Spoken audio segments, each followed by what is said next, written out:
Here's how I passed the Part 107 test, and you can do it too. In this video, I'll cover exactly what worked for me, what actually matters for passing, and some practical things to keep in mind when you're preparing for the test. Hey everybody, welcome back to Life of Accro, and I've recently passed my Part 107 after a couple of years of delays, but let's call a spade a spade. I was just being lazy and putting things off. Now, once I actually started studying, I realized that it didn't have to be that complicated, and today I'm going to help you cut through the noise so that you can pass this test and move on to flying commercially.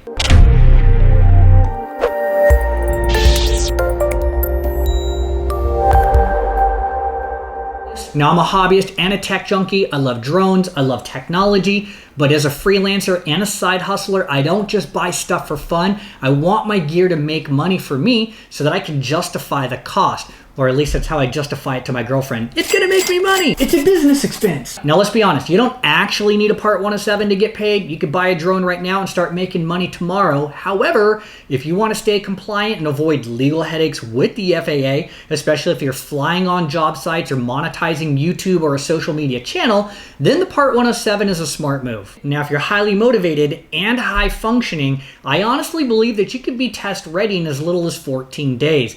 But let's be honest, you're gonna know that if you're that person or not, and you'll really find out once you start seeing the material and how it sticks. For most people, a motivated and steady pace, 30 days.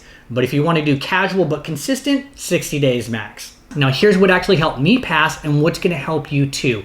Number one, you're gonna wanna pick a good course and stick to it. Personally, I went with Pilot Institute. It doesn't cram just a bunch of questions at you, but it actually teaches actual aeronautical knowledge. Number two, you wanna focus on what the FAA tests you on. So on my exam, these are some of the topics that mattered the most, and it's always gonna be a little bit different. Loading and performance, especially G-forces and bank turns and how to calculate them. Angle of attack and the chord line. You're gonna wanna know what those definitions are. Center of gravity and how that affects the aircraft. Regulations, your requirements as a Part 107 pilot and as the pilot in command. The 4 categories of UAV operations, especially rules for flying over, near, and around people. Remote ID requirements. Airport operations such as runway signs, lighting colors, and radio frequencies. The ability to read charts including airspace classes, restricted zones, and frequencies. Weather theory and METARs, or at least the basics of those. Aeronautical decision making and understanding what hazardous attitudes are and their potential antidotes. Physiological factors such as alcohol limits, illness protocols, and nighttime operations. And maintenance responsibilities by drone category. So stick with this series because we're gonna break a lot of these down in future videos. Quick side note, if this is already helping, drop a like and hit the subscribe button.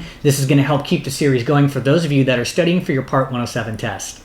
Now, test day is straightforward. I went to a local airfield not too far away. It was in a small room with a computer that's monitored by a camera. You can't bring anything inside like a phone, personal items, not even pen or paper. They provide all of that there for you, okay? And a reference book, which is almost identical to the schematics that the Pilot Institute program provides and teaches with. So if you want to bring a magnifying glass for the fine print, highly recommend that, especially if you have limited vision for one reason or another. But once you're finished, you're actually going to get your results immediately. Now, honestly, it wasn't as hard as I thought it was going to be, and that's probably because I followed a solid program that didn't teach just to the test. It taught to actual knowledge, and that's the key. If you learn the concepts, you're not going to get tripped up by slightly different wording or curveballs on the exam. Now, in this series, I'm going to be breaking down some of the trickier sections in plain English so you actually understand what you need to know. Here's what we're going to cover.